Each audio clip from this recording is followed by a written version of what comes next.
Waalaikumsalam.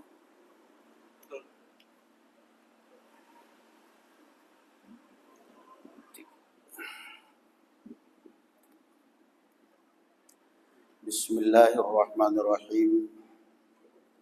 Assalamualaikum warahmatullahi taala wabarakatuh. Innal hamdalillah nahmaduhu ta'ala wa nasta'inuhu wa nastaghfiruh wa na'udzu billahi min shururi anfusina wa min sayyiati a'malina. Man yahdihillahu fala mudilla lahu wa man yudlil fala hadiya lahu. أشهد أن لا إله إلا الله وحده لا شريك له وأشهد أن محمدا عبده ورسوله لا نبي بعده. يا أيها الذين آمنوا اتقوا الله حق تقاته ولا تموتن إلا وأنتم مسلمون. يا أيها الناس اتقوا ربكم الذي خلقكم من نفس واحدة وخلق منها زوجها وبث منهما رجالا كثيرا ونساء واتقوا الله الذي تساءلون به والأرحام إن الله كان عليكم رقيبا. أما بعد. Terakhir pembahasan kita dari tafsir Al-Quranul Karim adalah tafsir surat Al-Mutaffifin. Surat Al-Mutaffifin berbicara tentang orang-orang yang curang dalam menimbang. Alladzina idza talu 'alan nasi yastawfun wa idza kaluhum aw wazanuhum yukhsirun. Dan sudah ada kaum yang diazab oleh Allah Azza wa Jalla karena curang dalam timbangan, yaitu kaumnya Nabi Syuaib alaihi salatu wassalam. Mereka diutus oleh beliau Nabi Syuaib, diutus oleh Allah Azza wa Jalla di tengah umat tatkala mereka curang dalam menimbang. Maka Nabi Syuaib memerintahkan mereka untuk jujur, untuk adil dalam menimbang. Tatkala mereka tidak mau berubah, Allah Azza wa Jalla mengazab mereka. Artinya sudah ada bukti kalau Allah Azza wa Jalla pernah mengazab umat dengan karena kecurangan dalam timbangan. Sehingga pelajaran ini akan terus, atau kisah ini akan terus menjadi pelajaran bagi setiap generasi bahwa azab Allah Azza wa Jalla menanti setiap orang yang demikian. Wailul lil mutaffifin. Kemudian di antara kandungan juga kitab dari awal surat Al-Mutaffifin yang kita ambil, kalla inna kitabal fujjari lafi sijjin, bahwa catatan amal, catatan perbuatan manusia itu tercatat di dalam sijjin. Sijjin artinya tempat yang paling sempit, yaitu neraka Jahannam. Pada saat orang meninggal, sebagaimana yang kita tahu bahwa manusia ini terdiri dari dua unsur, unsur jasmani dan unsur rohani. Unsur jasmani tercipta dari tanah sehingga kembali ke tanah. Minha khalaqnakum wa fiha nu'idukum wa minha nukhrijukum taratan ukhra. Dari tanah kalian diciptakan, ke tanah kalian dikembalikan, dan dari tanah kalian akan dibangkitkan kembali. Itu jasmani, berasal dari tanah sehingga kembali ke tanah. Sedangkan unsur yang kedua adalah unsur rohani, hati rohani yang itu adalah benar-benar bersumber murni dari Allah Subhanahu wa taala yang meniupkan, sehingga kembali kepada Allah Subhanahu wa taala. Ketika roh dicabut pertama kali, manusia atau keluarga mengurusin jenazah, mengurusin bangkai, sedangkan malaikat mengurusin roh. Mereka malaikat melihat kita, kita tidak melihat mereka. Namun pada saat orang meninggal, kita keluarga ini sibuk mengurusi dan menangisin jenazah dan bangkainya. Sedangkan malaikat sibuk mengurusin rohnya. Kita menyiapkan kain kafan, kadang-kadang sudah meninggal baru kita beli kain kafan. Malaikat belum meninggal datang sudah bawa kain kafan. Kita menyiapkan parfumnya, mori, perlengkapan semuanya setelah meninggal kadang. Malaikat belum meninggal sudah datang dengan membawa kain kafan, dengan membawa parfum. Kalau dia adalah calon penghuni surga, kain kafan dari surga, parfum dari surga. Kalau dia calon penghuni neraka, kain kafan dari neraka dengan bau dari neraka, dengan tampan-tampan yang busuk. Lalu kemudian ketika nyawa itu dicabut, masing-masing punya kesibukan. Kesibukan keluarga merawat jenazah, dimandikan, dikafani, disolati, dikuburkan. Sedangkan kesibukan malaikat begitu roh dicabut, ditaruh di kafan, langsung diterbangkan kepada Allah. Kenapa? Roh ini Allah yang tiupkan, ini adalah rahasia Allah. Makanya kita hanya bisa melihat jasmani, tidak bisa pernah melihat roh. Karena roh itu adalah rahasia Allah, termasuk gaib yang Allah rahasiakan. Maka ketika dicabut, roh kembali kepada Allah Subhanahu wa taala, dilaporkan kepada Allah Subhanahu wa taala. Setelah dilaporkan kepada Allah Subhanahu wa taala, kalau dia adalah orang yang baik, orang yang mukmin, orang yang ahli ibadah, Allah perintahkan malaikat catat daftarnya orang ini, daftar nama orang ini di surga. Nanti ada kalla inna kitabal abrari lafi 'illiyin. Sebenarnya kita udah nyampai di ayat itu, cuma ini sekedar mengulangi. Catat daftar namaku, nama hambaku ini di surga. Setelah itu rohnya kembalikan ke jasadnya di tanah, karena dari sana saya ciptakan mereka dan dari sana pula saya akan bangkitkan. Sedangkan kalau orang yang mujrim, kalla inna kitabal fujjar.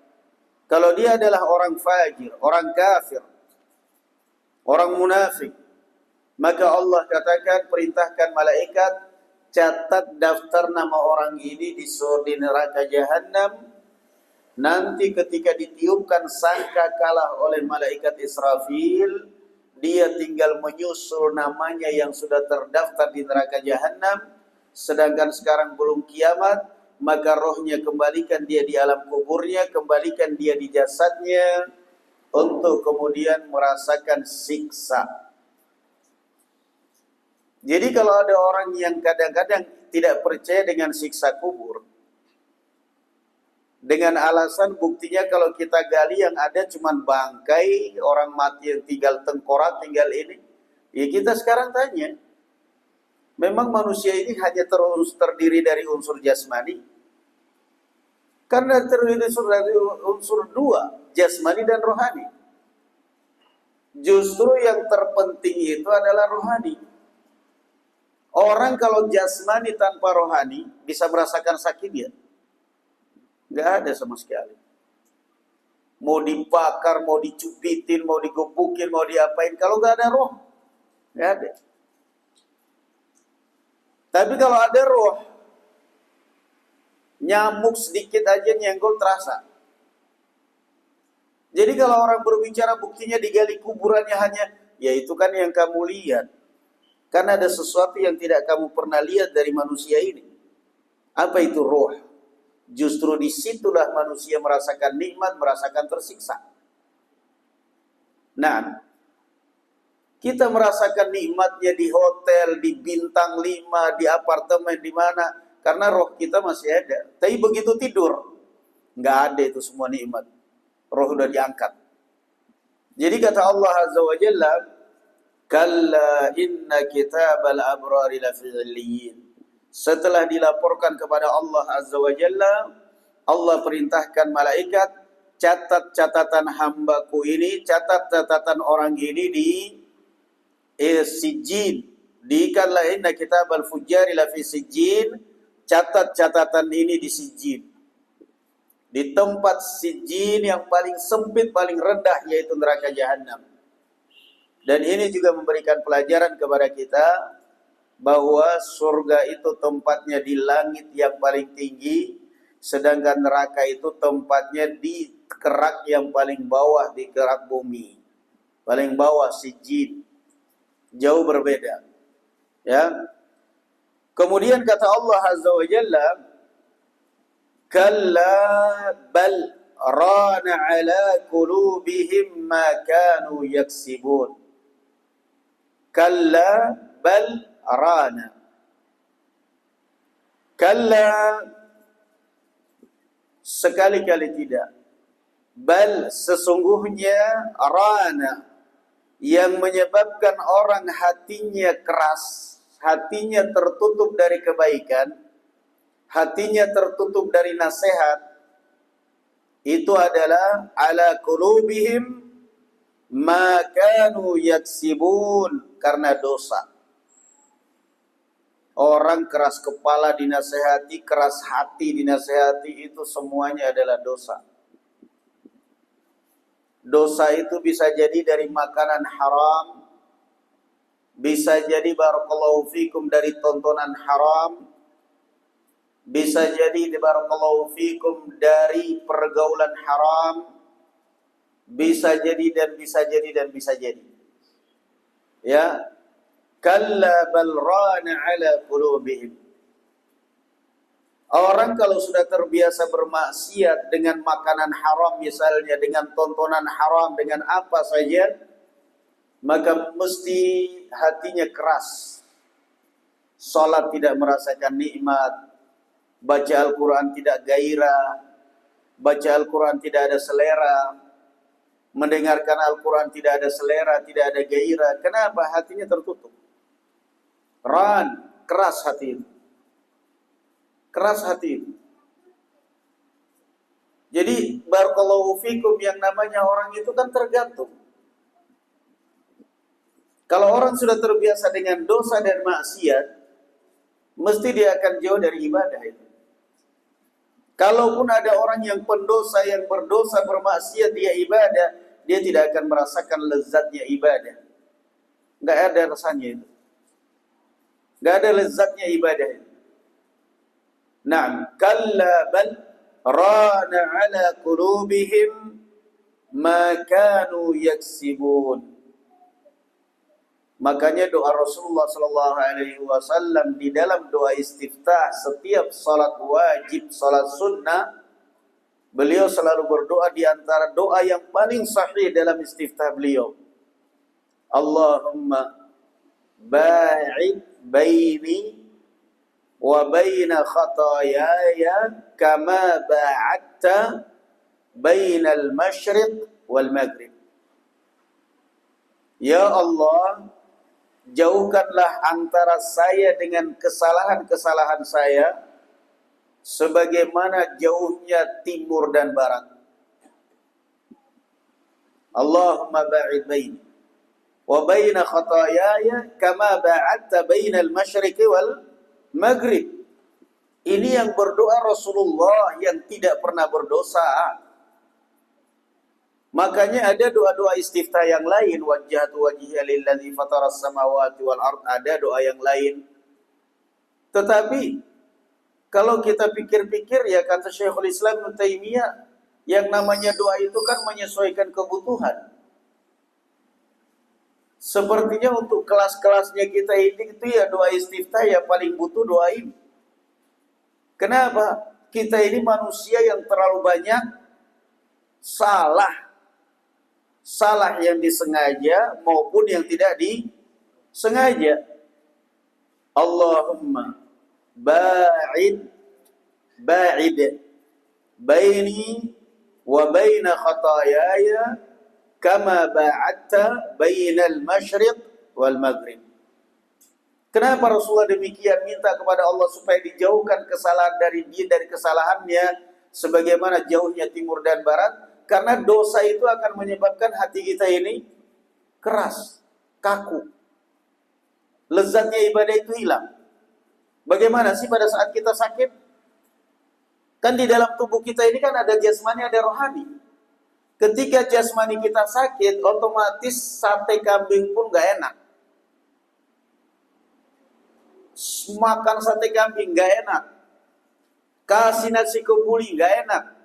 Kambing panggang gak enak. Kenapa? Lagi sakit. Begitu dikasih daun kates, sayur daun kates, habis satu piring. Oh enak ini katanya. Bukan enak, kamu lagi yang gak enak badan. Kasih syahi adani gak enak. Kahwa gak enak. Begitu diminumin jamu, wah ini enak. Obat, wah ini enak obat. Kenapa? Bukan obat enak, kamu lagi gak enak badan. Sama ketika hati kita ini sakit, ketika hati kita, rohani kita ini sakit, maka otomatis menyerangnya ke ibadah kita. Ibadah gak lezat, sholat rasanya gak khusyuk, sholat rasanya gak konsentrasi, jenuh, baca Al-Quran apalagi, dengarin Al-Quran apalagi. Kenapa? Hati kita sakit. Makanya itulah doa Rasul. Allahumma ba'id baini wa baina khataayaya kama ba'adta bainal masyriqi wal maghrib. Kemudian apalagi lanjutannya? Allahumma naqqini min khataayaya kama yunaqqa ats-tsawbul abyadu minad danas. Ya Allah, bersihkanlah aku dari dosa-dosaku sebagaimana bersihnya kain putih dari kotoran. Bersih. Allahumma gsilni, ini yang ketiga sudah. Allahumma gsilni min khataayaya bil ma'i wal thalji wal bard. Allahumma gsilni, ya Allah, mandikanlah aku. Jadi yang pertama jauhkan, yang kedua sucikan, yang ketiga mandikan.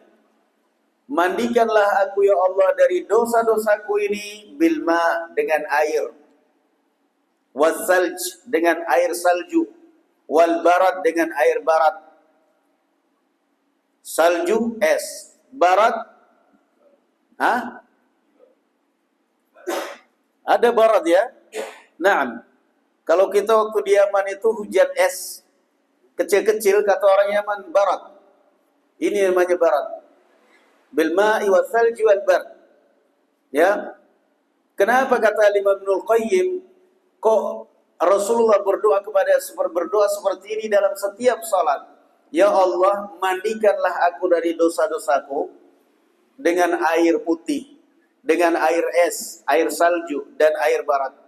Sama juga sejenis es, cuman dari langit, hujan es. Kenapa kok sampai seperti itu?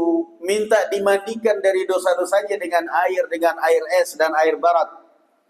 Kata beliau rahimahullah, karena yang namanya dosa itu menimbulkan panas di dalam hati. Orang kalau berbuat dosa itu kan panas. Berbuat maksiat itu kan panas. Orang kalau apalagi kalau dosanya kalah judi, wah panas pisan. Panas gelap mata lagi. Panas, maka perlu mandikan. Siram. Disiram. Ketika kita demam, badan kita dikompres dengan air dingin. Hati kita dosa panas, kompresnya dengan sholat, dengan ibadah, dengan istighfar. Na'am, kalla bal rana ala qulubihim ma kanu yaksibun. Dosa itu membuat hati kita keras, membuat keras kepala kita, membuat barakallahu fikum tabiat kita menjadi kasar, menjadi keras. Kemudian kata Allah Azza wa Jalla, dan banyak dosa-dosa yang terkadang kita sadari, kita tidak pernah sadari. Termasuk dosa yang tidak pernah kita sadari adalah tidak merasa berdosa. Tidak merasa bersalah, itu sendiri sudah dosa. Sementara Rasul Shallallahu Alaihi Wasallam sendiri di dalam setiap sholat seperti itu. Ini dipakai, ini doa penting, doa.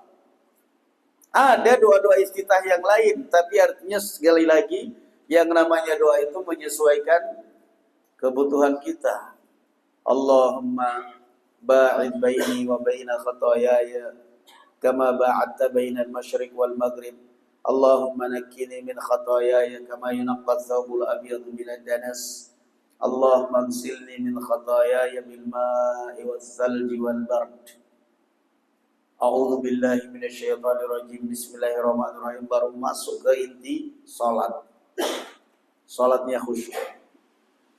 Kemudian ayat yang ke-15. Kalla innahum ar-rabbihim yawma idzin lamahjubun. Dan sekali-kali tidak, sesungguhnya orang-orang kafir dan munafiqun mereka akan terhijab dari Allah Azza wa Jalla kelak pada hari itu, yakni pada hari kiamat. Al-Imam Asy-Syafi'i rahimahullah berdalil dengan ayat ini bahwa Allah bakal dilihat oleh kaum mukminin di hari kiamat. Kenapa? Karena Allah mengatakan kalla innahum ar-rabbihim yawma idzin lamahjubun. Orang-orang kafir, orang-orang munafik di hari kiamat bakal terhijab dari Allah. Berarti kalau terhijab dari Allah Azza wa Jalla, orang yang beriman bakal melihat. Apa di dunia kita bisa melihat Allah? Tidak akan pernah bisa. Nggak akan pernah bisa. Nabi Musa pernah meminta, Rabbi arini anzur ilaik. Ya Allah, tampakkan dirimu, saya ingin melihat engkau. Allah menjawab, lantarani. Wahai Nabi Musa, engkau tidak bakal bisa melihat. Jadi bukan berarti Allah itu mustahil bisa dilihat di dunia, nggak mungkin. Bukan mustahil. Kenapa? Karena kalau mustahil, tidak akan pernah ada Nabi meminta kepada Allah sesuatu hal yang mustahil. Jadi tidak bisa dilihat Allah di dunia itu bukan berarti mustahil, nggak. Mata manusia yang nggak kuat, itu maksudnya. Mata manusia yang nggak kuat. Kenapa mata manusia nggak kuat? Hijabuhun nur. Allah Azza wa Jalla dihijabi, dikelilingi dengan cahaya. Nggak usah jauh-jauh lah, kita kasih contoh sekarang. Anda duduk di lingkaran. Kemudian di tengah lingkaran ini dilingkari dengan lampu sorot yang menyorot ke arah semuanya. Apa bisa kita melihat siapa yang di dalam lingkaran itu? Nggak bisa. Mata kita nggak kuat. Jadi bukan berarti Allah itu mustahil dilihat di dunia, nggak? Bukan. Karena kalau mustahil, Nabi Musa nggak akan bisa. Nggak akan pernah minta sesuatu yang mustahil. Makanya Allah tidak mau apa, Allah mengatakan lantarani. Walakin, kamu nggak bisa melihat saya. Tapi coba kamu lihat. Kamu lihat itu gunung. Walakin inzur ilal jabal. Fa in istaqarra makanahu fasawfa tarani. Kata Allah, coba kamu perhatikan itu bukit Sinai wahai Musa. Kalau bukit Sinai itu bisa kokoh, berarti kamu bisa melihat saya. Karena Allah menawarkan itu. Berarti yang lemah mata manusia yang gak kuat menembus cahaya. Falamma tajalla rabbuhu lil jabali ja'alahu dakkan wa kharra Musa sa'iqa. Begitu Allah Azza wa Jalla menampakkan diri ke gunung goncang, Musa pingsan. Apa yang mau dilihat? Gunung aja nggak kuat, apalagi Musa. Musa pingsan. Apa yang mau dilihat? Nabi kita Muhammad sallallahu alaihi wasallam ketika Isra dan Mi'raj ditanya, fakana qauba qausaini aw adna fa auha ila abdihi ma auha ma kadzaba al-fuadu ma ra'a afatumarunahu ala ma yara. Diceritakan oleh Allah Azza wa Jalla kisah Isra Mi'rajnya Nabi kita sallallahu alaihi wasallam. Ditanya oleh Ibnu Abbas, apakah Anda melihat Allah pada saat Isra Mi'raj ya Rasulullah? Rasulullah menjawab, nurun anni arah, atau hijabuhun nur anna arah. Rasulullah sallallahu alaihi wasallam menjawab, Allah dihijabi dengan cahaya, bagaimana mungkin mataku yang lemah ini bisa tembus memandang cahaya itu. Jadi la tudrikuhul absar wa huwa yudrikul absar. Allah tidak akan pernah bisa kita jangkau dengan mata kita. Kita hanya bisa menjangkau Allah dengan mata hati kita. Salah juga kalau ada orang mengatakan Allah itu sudah ada di hati kita. Tidak ada. Allah itu di arsy sana. Allah bersemayam di hati kita. Tidak ada. Allah bersemayam di arsy-Nya. Allah bersemayam di arsy-Nya. Yang ada di hati kita itu adalah keyakinan kita. Keyakinan kita akan kebenaran Allah Subhanahu wa taala. Jadi perhatikan. Allah Azza wa Jalla tidak bakal bisa dilihat di dunia. Bukan berarti tidak bakal bisa dalam arti mustahil, enggak, mata manusia enggak kuat. Apa mungkin kalau di dalam mimpi? Enggak mungkin. Di dalam mimpi, ya sekarang kita berbicara di dalam mimpi ya. Yang namanya kita tahu bahwa saya mimpi ketemu, saya di dalam mimpi saya bisa tahu mimpi ketemu beliau. Kenapa saya tahu bahwa saya mimpi ketemu beliau? Karena saya sudah kenal. Sudah sering ketemu, saya kenal. Lalu sekarang semenjak kapan kita kenal dengan Allah, kita lihat Allah, begitu ada orang mimpi katanya mimpi ketemu Allah, dari mana? Ya pokoknya yang jelas datang cahaya ada tulisan Allah, yaitu bukan Allah namanya, tulisan Allah. Ketika Anda menempelkan di dinding tulisan Allah, ditanya mana Allah itu, kan gak mungkin. Itu tulisan Allah, lafzul jalalah. Jadi tetap aja Allah Subhanahu wa taala akan dilihat di hari kiamat di dua tempat. Yang pertama, barakallahu fikum, pada saat kiamat fi arasatil qiyamah, pada saat hisab di padang mahsyar. Dan yang kedua adalah di surga. Wujuhu yawma idzin nadhirah ila rabbiha nadhirah. Wajahnya ahli surga pada saat itu berubah, tiba-tiba berseri-seri. Kenapa? Mereka melihat ke wajah Allah Subhanahu wa taala. Kemudian juga lilladzina ahsanul husna wa ziyadah. Dan bagi orang-orang yang beramal saleh, balasannya adalah surga dan lebih dari surga. Apa nikmat yang lebih dari surga? Melihat wajah Allah Subhanahu wa taala. Allah berbicara kepada ahlul jannah, hal turiduna syai'an azidukum alaih? Kalian mau tambahan lagi? Ahlul jannah mengatakan, alam tubayyid wujuhana, ya Allah, kurang apa lagi kami di surga ini? Kamu sudah memutihkan wajah-wajah kami, kami sudah membersihkan kami, kamu sudah engkau sudah mempersilakan kami sudah tidak akan kekurangan nikmat di surga ya Allah. Fayukshaful hijab, maka disingkapkanlah hijab, lalu mereka kemudian melihat kepada Allah Subhanahu wa taala. Maka kata Rasulullah, ahlul jannah merasakan saat itu tidak ada kenikmatan yang paling tinggi selain melihat wajah Allah Subhanahu wa taala. Subhanallah. Kalla innahum ar-rabbihim yawma idzin lamahjubun. Di dunia kita nggak bisa melihat Allah. Kita hanya bisa meyakini. Kenapa bisa meyakini? Karena ciptaan ada. Kenapa kita yakin Allah ada? Karena ciptaannya ada. Orang meyakini Tuhan Yesus, silakan minta satu bukti aja apa ciptaannya. Tuhan itu kan disembah harus ada kelebihannya, ciptaannya apa? Menebus dosa enggak? Saya enggak butuh itu, saya butuh ciptaannya. Apa dia menciptakan laut, menciptakan lalat? Enggak ada. Yang mencipta itu adalah Allah Subhanahu wa taala. Jadi itu makna ayat ini. Kalla innahum ar-rabbihim yawma idzin lamahjubun. Orang kafir tidak akan pernah mereka melihat Allah Azza wa Jalla. Sementara orang yang beriman, Masya Allah, melihat Allah Azza wa Jalla. Rasulullah sedang duduk dengan para sahabat. Kebiasaan orang Arab itu mereka kalau camp, kalau apa saja kan biasanya paling bawa syahid doang, bawa tikar doang. Bulan purnama paling asyik duduk di bawah rembulan di padang pasir. Dari zaman dulu sampai sekarang.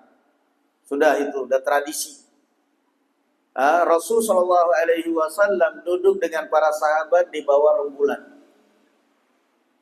Santai, menikmati rembulan.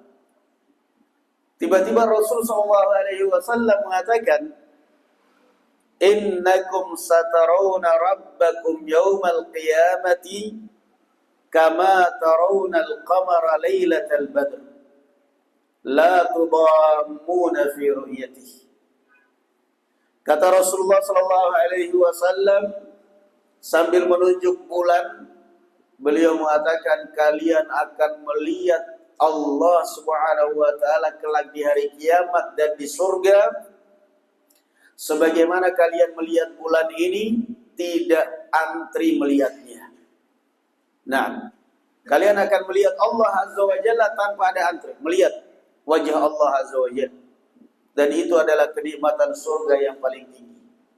Kemudian Rasulullah menambahkan, fa in istata'tum alla tughlabu ala salataini qabla tulu'i syamsi wa qabla ghurubiha faf'alu. Maka sebisa mungkin kalian menjaga salat 5 waktu, terlebih salat subuh dan salat asar. Jaga. 2 salat ini lebih ditekankan lagi. Karena kalau 2 salat ini orang bisa menjaganya, yang lain insya Allah lebih terjaga lagi. Subuh dan asar. Kemudian ayat yang berikutnya. Kalla innahum ar-rabbihim yawma idzin lamahjubun summa innahum lasalul jahim. Ya Allah, nasibnya orang kafir, orang munafik. Mereka terhijab dari Allah. Mereka diseret, dimasukkan ke dalam neraka Jahannam. Summa innahum lasalul jahim. Salah satu nama daripada neraka Jahannam, Jahim. Jahannam, Jahim. La haula wa la quwata illa billah. Yani yang membakar. Summa innahum lasalul jahim. Summa yuqalu hadha alladhi kuntum bihi tukadzibun. Kemudian dikatakan kepada mereka, sudah dihijabi dari Allah, diazab dalam neraka. Kemudian dikatakan kepada mereka, ini yang dulu kalian ejek, ini dulu yang kalian dustakan di dunia. Kalian kan dulu di dunia waktu mendengarkan neraka malah dijadikan konten. Naudzubillah itu. Kayaknya sudah nggak ada itu. Terlaluan kalau itu tidak diblok sama pemerintah. Orang ngonten dengan latar belakang neraka. Hey guys, hari pertama di neraka Jahannam ini, naudzubillah. Silakan kamu bermain-main dengan neraka Jahannam. Silakan Anda tidak percaya dengan neraka Jahannam. Tapi nanti kelak di hari kiamat, summa yuqalu hadza alladzi kuntum bihi tukadzibun.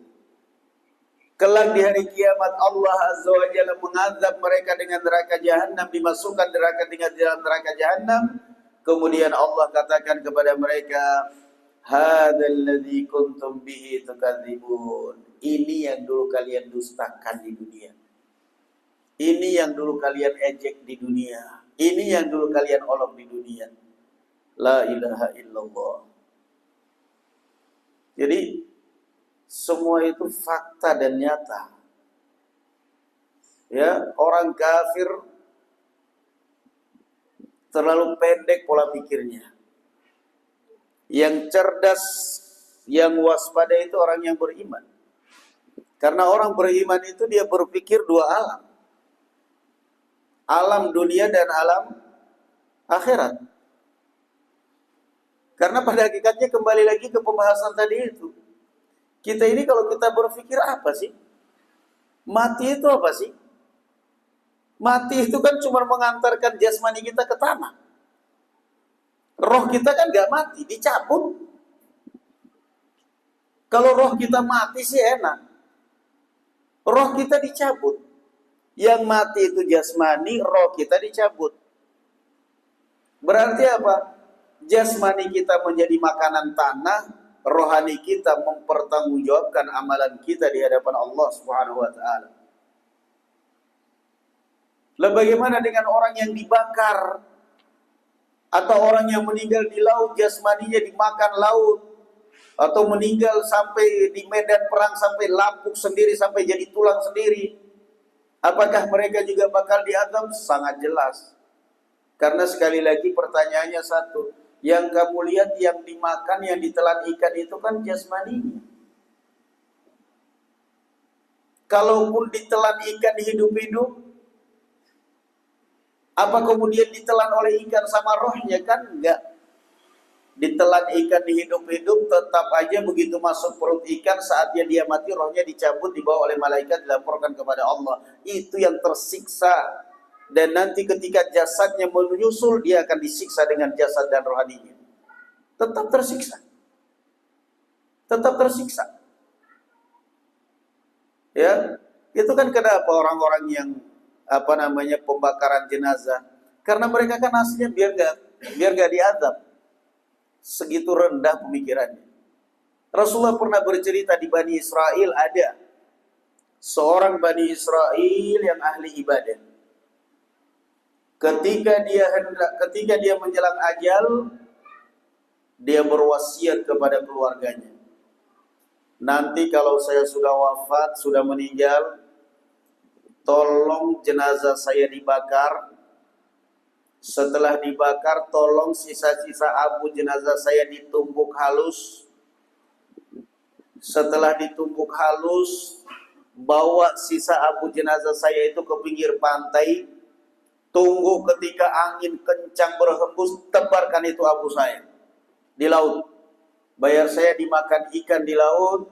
Saya takut kalau sampai Allah menemukan saya bakal diazab. Lari dari azab. Ini Bani Israel, ahli ibadah. Dia takut dari azab Allah. Kata Rasul sallallahu alaihi wasallam, fajama'ahu Allah azza wa jalla. Dalam hitungan detik Allah azza wa jalla membangunkannya, membangkitkannya menghadap Allah. Ma hamalaka ala dzalik? Apa yang memotivasi kamu berwasiat seperti itu? Qala makhafataka ya Rabb. Saya berbuat seperti itu karena takut azabmu ya Allah. Maka Allah mengampuni dosa-dosanya karena ternyata dia melakukan itu takut dari azab. Jadi orang mau lari kemana? Bangkainya dibakar kemudian ditaruh di kuil. Yang kamu bakar itu bangkai, rohnya kemana? Roh dipenjarakan kemana? Gak mungkin. Roh tetap aja kembali kepada Allah. Ya. Ajaibnya lagi roh itu memang Allah katakan wa yas'alunaka 'anir ruh qulir ruhu min amri rabbi, dan mereka bertanya kepada engkau tentang roh, katakan roh itu adalah urusan Allah, rahasia Allah. Tidak ada manusia yang bisa meniru roh. Paling-paling baterai sama aki. Roh gak bisa. Makanya orang bisa meniru manusia, jasmani manusia, persis manusia. Apalagi di Cina. Nah, di Indonesia masih geger dari dulu zaman dahulu ijazah palsu. Di Cina geger istri palsu. Beli boneka yang ada suaranya, ini hukumnya bagaimana istri palsu? Ya jelas hukumnya zina lah. Nauzubillah. Kalla inna kitabal abrari lafi 'illiyin. Subhanallah. Ini sekarang setelah bercerita tentang orang-orang kafir, orang-orang munafik, berpindah tentang orang-orang mukmin. Kalla inna kitabal abrari lafi 'illiyin. Artinya di sini apa berarti? Yang namanya Al-Quran itu mengajarkan kepada kita untuk selalu menimbang kebaikan dan keburukan. Ketika menasihati orang itu ada kebaikan, ada keburukan. Jangan monoton menasihati orang keburukan, terus neraka, terus orang akhirnya putus asa. Jangan menasihati orang surga, terus orang akhirnya terlalu pasrah. Surga, neraka, seimbang. Kalla inna kitabal abrar. Sesungguhnya catatan orang-orang yang beriman, orang-orang yang beramal saleh, lafi 'illiyin, tempat yang paling tinggi. Lafi 'illiyin, kitabun jami'un lil a'malil khair minal malaikah. Ditempatkan di langit yang ketujuh, di bawah arsy-Nya Allah. Itulah surga. Illiyin, tinggi, tempat yang paling tinggi. Tetapi anehnya lagi, subhanallah, itulah namanya alam yang berbeda. Ada seorang Yahudi datang kepada Rasul, ya Muhammad, tadi Anda membaca di dalam kitab sucimu Al-Quran bahwa surga itu luasnya seluas langit dan bumi. Kalau surga luasnya seluas langit dan bumi, kalau begitu neraka di mana? Berarti kan neraka sudah nggak ada. Dia merasa ini dengan pertanyaan ini akan memojokkan Rasulullah. Rasulullah jawabnya sederhana. Idza jaa al-lailu fa aina an-nahar. Kalau malam datang, siang kemana, Gus? Nggak bisa jawab dia. Idza jaa al-lailu fa aina an-nahar. Kalau malam datang, siang kemana? Ini sekarang kita udah sebentar lagi malam ini. Siang kemana ini? Kita nggak tahu. Udah kamu serahkan. Jannatun 'arduha as-samawati wal ardh. Surga yang luasnya seluas langit dan bumi. Lalu neraka di mana? Gak usah mikirkan itu, yang penting pokoknya mikirkan surga sudah ada tempatnya, neraka sudah ada tempatnya. Surga tempatnya, neraka tempatnya paling bawah, tanah paling bawah, surga tempatnya paling tinggi, itu pun nanti mereka saling melihat.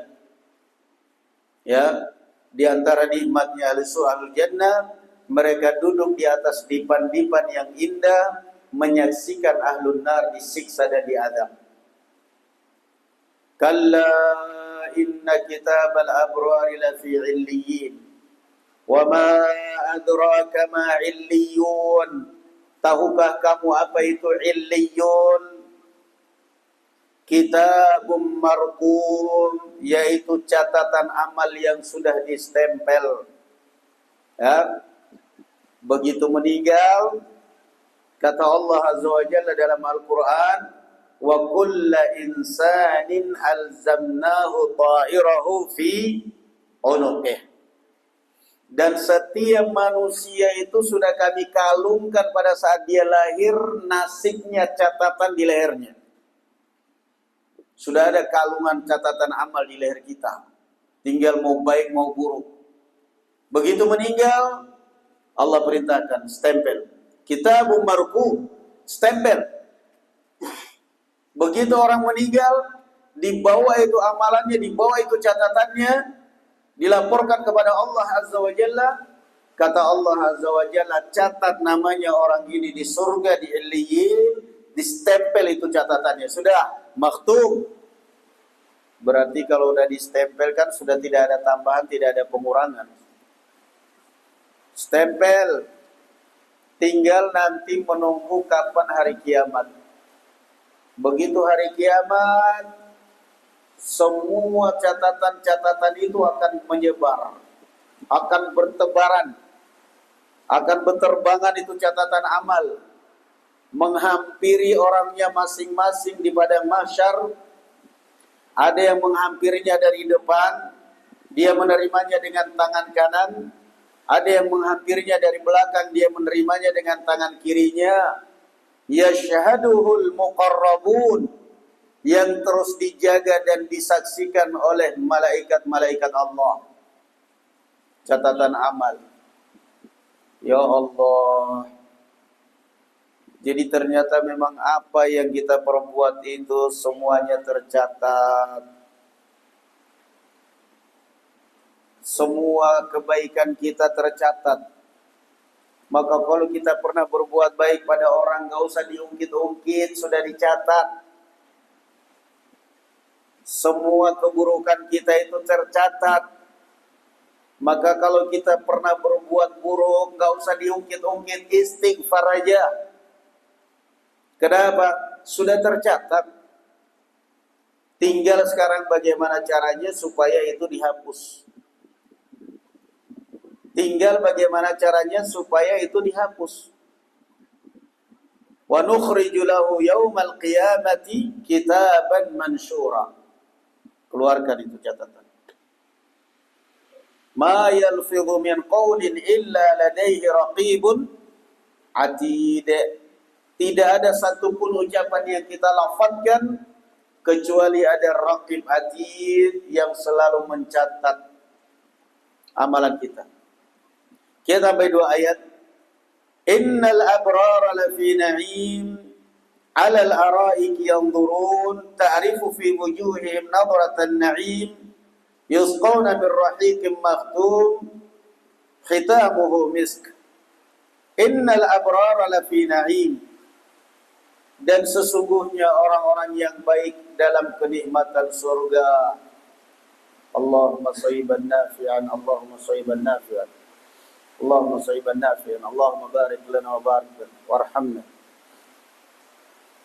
Innal abrara lafi na'im 'alal ara'iki yanzurun.